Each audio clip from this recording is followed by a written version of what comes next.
Hello, this is Jenny 2.0 and today I'm going to show you a walkthrough of an acrylic painting I did of my dog Percy. He is a pembroke welsh corgi. In total it took about 23 hours to paint and I used acrylic paints, and the size of the paper is 12 inches by 9 inches. So I start off by adding on the white acrylic, which sounds really funny because white acrylic on white paper, you're not really going to see much. But I don't want to, not do it and skimp out on the process. So the first few minutes of this look like I'm not doing anything, but I am adding white to the paper. You can see it a little bit at the top where the light hits it. So I start with the light colours first and slowly work into the dark. These videos were recorded whilst I was live streaming on Twitch. The link can be found below. And so that's why you see Percy Cam in the bottom corner there, because I added it onto the stream so people can see him as I'm working on his painting. I did mix the colours before I start. I tend to do that just to make the process a bit easier. And the acrylic paints that I use weren't very opaque, so it ended up coming out a little bit watercolory in a sense, because they had some translucence to them, but it ended up looking really cool, I thought, and it's opened up ideas for new techniques to paint some things for the future. So I start out with the lightest colour on my palette, and then I'm referencing the photograph just to get the shades correct and accurate. Eventually I do darken up the initial colour that I put down because it was a little bit too beige, because I was trying to make this painting high contrast. So super high contrast orange against blue, so the blacks in the picture are going to be blue, so a typical orange and blue contrasted artwork. That was the idea that I had in my head. You can just hear Percy barking in the background, is telling me about something. And so I start with the face and I go around and gradually build up the colour, and because the paint's not very opaque I had to work light to dark, because I can't put light over the top because it's not going to be able to show over the top. I didn't include the video of me sketching Percy initially. I did record it, but I didn't include it because the quality wasn't great. But it took me about an hour and a half-ish. Now I'm using one of the darkest colours that I made for the ears. I'm just referencing the photograph and I can see that's one of the darkest parts to his face. I don't completely follow the lighting on the picture, but I do use it as a guide for how dark some areas are. I know his ears are a lot darker than the top of his head, for example.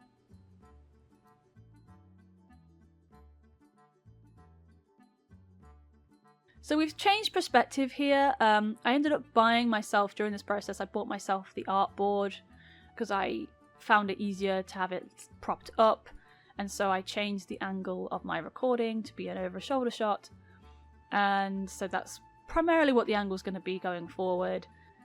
What I did find as I worked on this painting is that because the paints weren't very opaque, you could still see the pencil lines through, which was fine. I think it ended up working out really well and created a really fun technique. I kind of often find myself really attached to my sketches, and so I like the fact you can still see it and see the details that I put in. So I'm working on the ears here, adding in the colours and the tones and the ear fluff. The ear fluff I could have refined a bit more. I might eventually go back to it and add finer strokes. At the time I didn't have the really fine brushes that I do now. So I was using one of the smallest brushes that I had to do the ear hair in there. But now I've got some really fine brushes for minifigure painting that I might eventually go back and just add some finer details with my super fine brushes.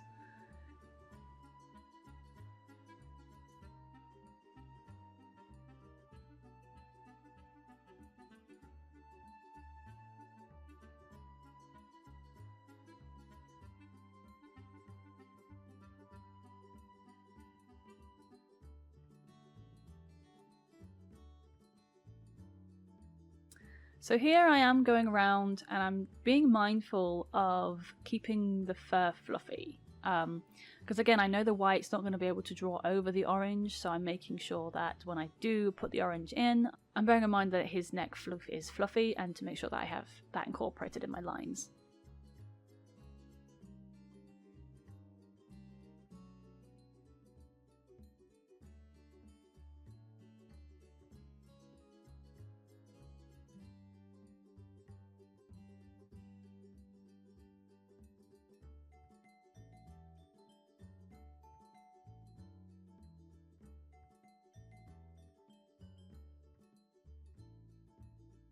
Here I am now adding the shading in the chest.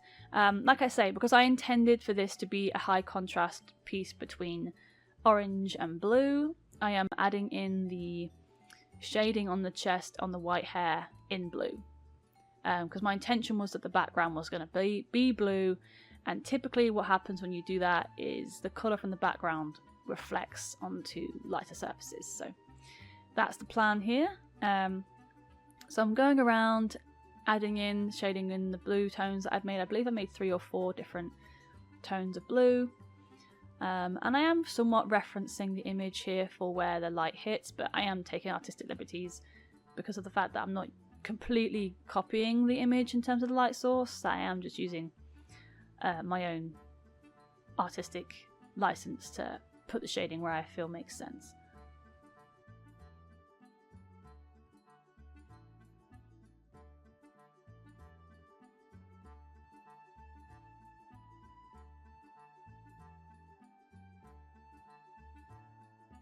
Going over with some darker colours here, adding some high contrast and depth to the fur, making it look like it's actually fluffy and got some weight to it.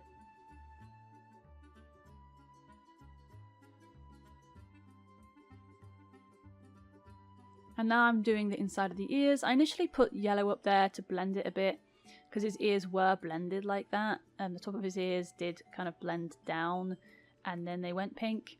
And then I went in there with the pink and I blended that in the best I could.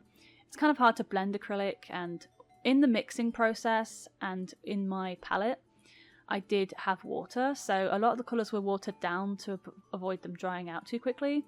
And then between sessions I filled up one of the mixing palette cubes with water and put the lid on to keep them from drying out.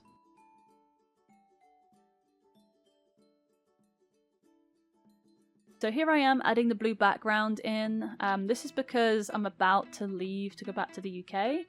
So I wanted to make sure that I had used all the colours that I needed to use, and then anything else when I come back I could just mix new colours for.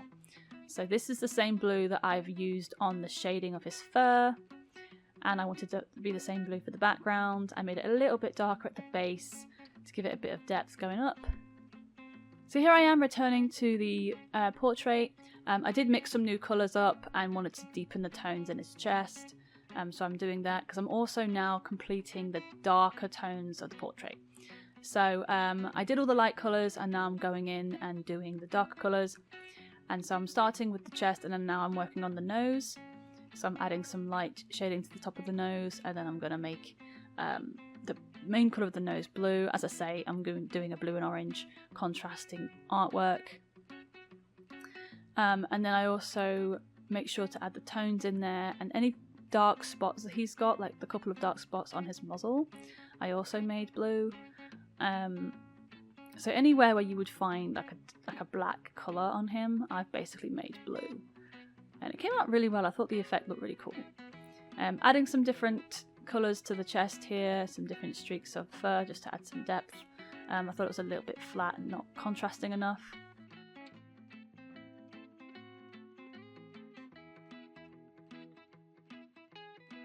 And now I've done his collar. I made this collar a little bit bluer than in real life. It's a bit grey in real life, but I felt like that was a little bit too low saturation. So his collar originally has D&D dice on it, but I didn't put them in the painting. I felt like it'd be too distracting having the D&D dice on the collar, and there wasn't really a way for me to add them on because, as I say, you couldn't paint over them. Maybe I'll add them on later when I have different paints to use, or I can use one of my silver paint pens or something like that to add them, but for now I like how it is. The simplicity of it, I feel like it draws attention where needed. And now I'm doing the eyes, so the dark black around the eyes. I call it Percy's mascara. I'm making that blue, and I'm just working on that for both eyes at the moment.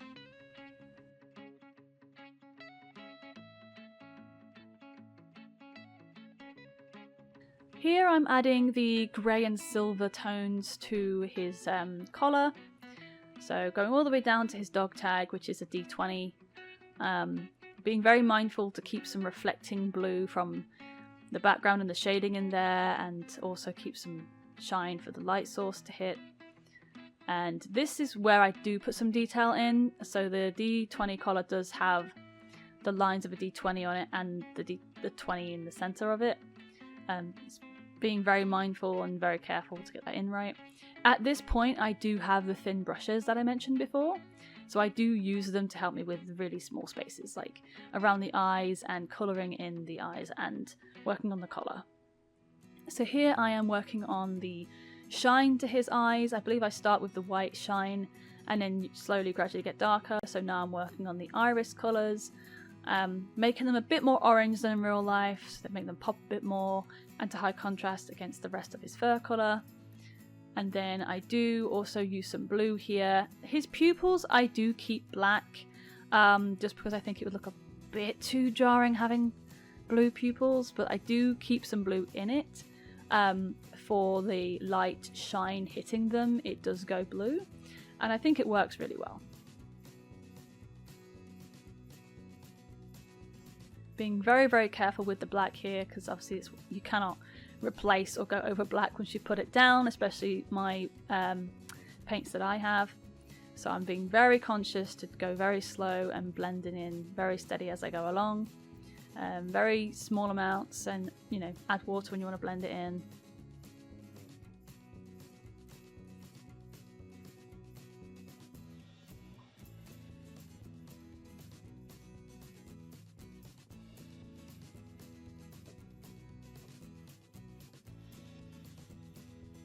Here I'm working on the dog tag. The dog tag is red, so it does contrast against the blue really nicely. It took a lot of meticulous painting to get this in because there is a 20 on the dog tag. So being very careful here to keep within the lines. Sounds like a child painting colouring book. Being very careful here to keep within the lines and make sure that I keep as accurate as I can to the sketch that I have drawn.